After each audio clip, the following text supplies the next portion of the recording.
I'm so keen to celebrate this success of US cricket just doing so well because the cricket's got this long history in the US, just so long that people don't really always know about. I mean, the first international was played in New York against US and Canada.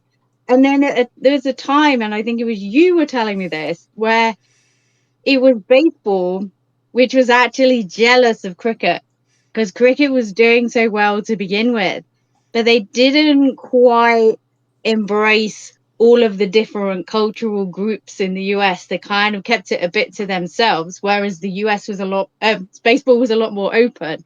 So look at how that flourished. And there's been that many attempts over the years to bring cricket to the US, hasn't there? But do you think this is the one that's going to be the breakthrough?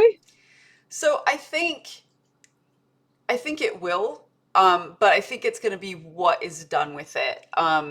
So one of Mm, my favorite people in U.S. cricket history, if you were to say, is Jamie Harrison, and what he's done for cricket in the States is phenomenal. Like he was the one.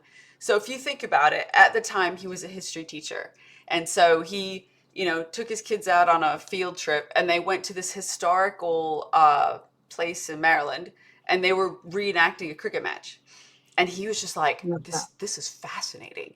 And so then, like, so his kids, like, they played, and they're like, oh yeah, we want to do this. And then he was trying to get help, and the governing boarding at the time, like, didn't even respond to him. And so then he went to the top, he went to the ICC.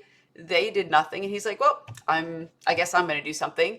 And so started his own organization, just to try to get cultural Americans involved, to know that the game exists, um, and that it's not the stereotypical, it's the game that goes 5 days and no one wins, like that's, because it's not. I mean, it can, those, it's very